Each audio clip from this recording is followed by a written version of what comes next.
Bonjour à tous, mon nom est Martin Farmer du service d'incendie de la municipalité de Saint-Placide.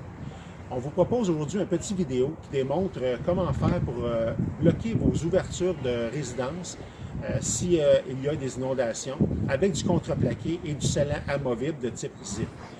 Cette année, il faut comprendre qu'avec la situation actuelle qu'on vit avec la pandémie, les poches de sable vont être réservées seulement que pour les endroits où vous ne pourrez pas bloquer les ouvertures, que ce soit des grandes ouvertures, vous ne pourrez pas les bloquer avec du contreplaqué. On va prendre des poches de sable à ce moment-là, mais on vous propose, on vous suggère fortement cette année d'axer vos efforts seulement sur vos ouvertures avec du contreplaqué et du scellant amovible que vous allez voir dans les petites vidéos qui suivent. Comme on vous l'a dit tantôt, on vous démontre maintenant, Daniel est en train d'installer le scellant amovible. En fait, il va être quand même assez épais pour pouvoir faire une bonne colle au niveau du contreplaqué qui vient adhérer. Mais le but ici, c'est pas de rendre complètement étanche l'ouverture, évidemment. C'est pour ralentir le débit d'eau qui va rentrer à l'intérieur pour permettre à la pompe submersible de faire son travail adéquatement.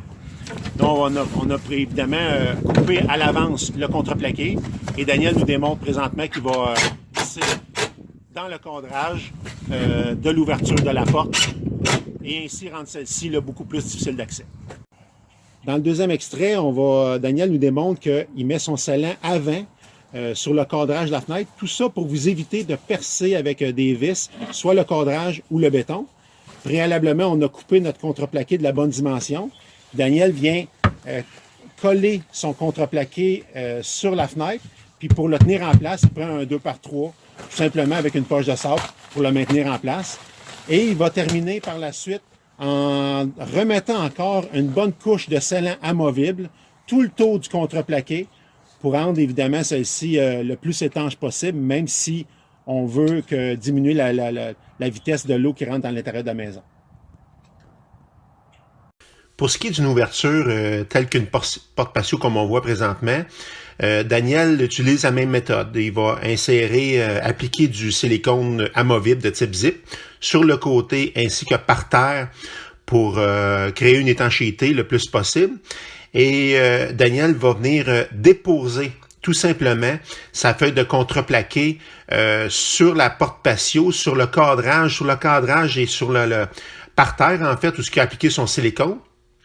Par la suite, il va prendre sa perceuse et il va venir visser, si on veut, des vis de chaque côté du contreplaqué dans le cadrage ou dans la fondation de béton.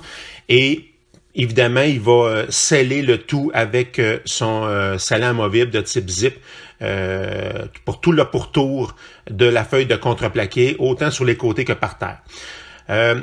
Vous remarquerez aussi que Daniel a inséré un 2x4 sur le contreplaqué pour donner de la force au contreplaqué pour éviter que celui-ci s'enfonce lorsqu'il va avoir de l'eau. Et ça peut être un 2x4 ou un 2x6 selon ce qui vous convient le mieux.